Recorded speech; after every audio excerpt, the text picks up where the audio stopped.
This clip is brought to you by SaveWithConrad.com.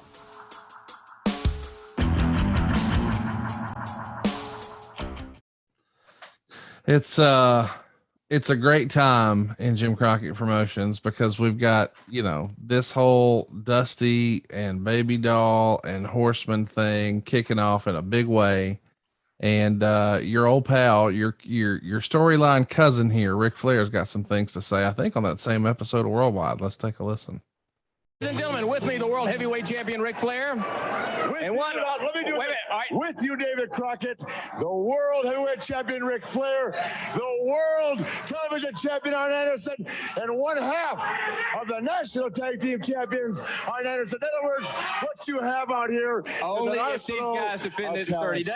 An arsenal of talent. How do you know that I won't take another belt and put it around my waist, and whoever has to wrestle us will be wrestling two world champions? Don't worry about him defending that belt. Worry about having the check for paying us the night we wrestle anybody in the world. You're awful cocky, both of you. But I just want to ask you one question. Where's your brother? How long have you known Where's Ollie? Hey, don't get cocky with me. Where is he? I'll tell you what where he is. happened to him, guys? I'll tell you Let's where he show is. the fans exactly I'll tell you where he is. All right. He's home right now with a broken leg, thanks to your man. To the man you call the greatest of them all, Dusty Rhodes. Now watch this right here. Steel toe boot that you and Jim Crockett Promotions condone. Got her on. Why did he have to wear it? Why did he have to wear it? What did you guys do? David Crockett, I stubbed my toe when I was 5 years old. It's recovered. Here's a foot. It's been 3 months. It's recovered. He don't need the boot. Matter of fact, I'm going to get proof of that to satisfy you. Let's get to it right now. You've got the Road Warriors, 300-pound gorillas, holding Ole's leg. You had Dusty Rhodes comes off the top rope in a malicious attempt to disable and cripple one of the greatest athletes in professional wrestling. All right, watch it now. Again. Dusty comes off right on that leg. You sound excited. Are you enjoying this, David Crockett? Are you enjoying seeing an athlete's career possibly ruined? That's what you guys did, right? The punchline is, David Crockett, you think Ole's gone for good. Dusty hopes and prays he's gone for good. And I know he's more man. He'll be back. You say we got 30 days to defend these? That's correct. Okay, within 30 days we'll defend them. I don't want to hear any more of your mouth about it. Because as you see right there, the most vicious, malicious attack there's ever been came on the Royal family. And that includes Ric Flair, Ole Anderson, Arn Anderson, and Tully Blanchard, his family now. When you attack part of our family, the horrification is going to be said to you. I don't even want to discuss it because I don't want you to have to imagine it. David, we go back some 10 plus years now. And I'm going to let you know right up front. I'm going to let your brother know right up front. And somewhere out there, Dusty Rhodes hears this. What he's done to a member of our family is going to cost him and anybody that allies himself with him their wrestling career. You're talking to Ric Flair, the world heavyweight wrestling champion, Arn Anderson, the world television champion. We're telling you that Dusty Rhodes, Magnum TA, anybody on Dusty Rhodes' side right now is going to get hurt very badly. Learn to live with it because it's going to happen. We'll be back right after this.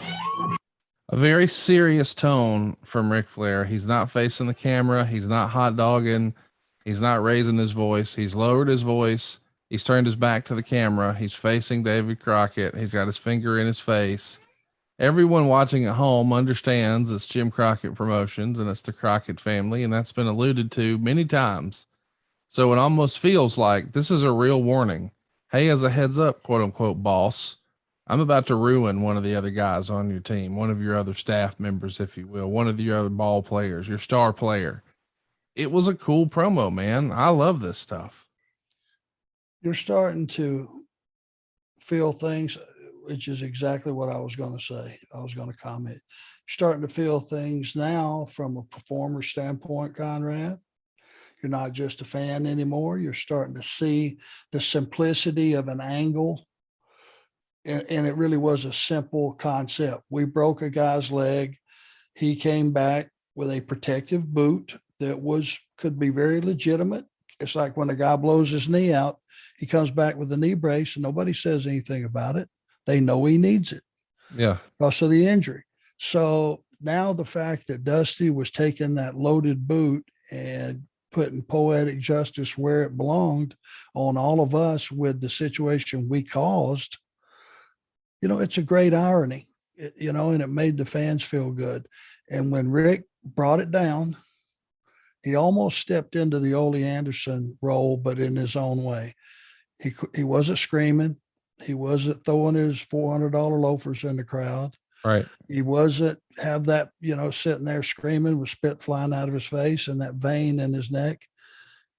He brought it down to a level and just said, if you're going to make this bed, you're going to lie, and it's going to cost Dusty and everybody affiliated with Dusty, something serious. And it became serious, and that's one of those probably Ric Flair promos that no one's going to say it was the greatest promo Rick ever did.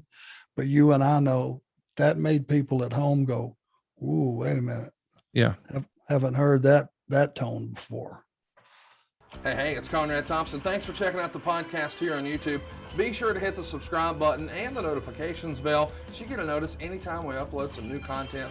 And go save yourself some money right now. If you're in a 30-year loan or you have credit card debt, it's not a matter of if I can save you money. It's a matter of how much. Find out right now for free at SaveWithConrad.com.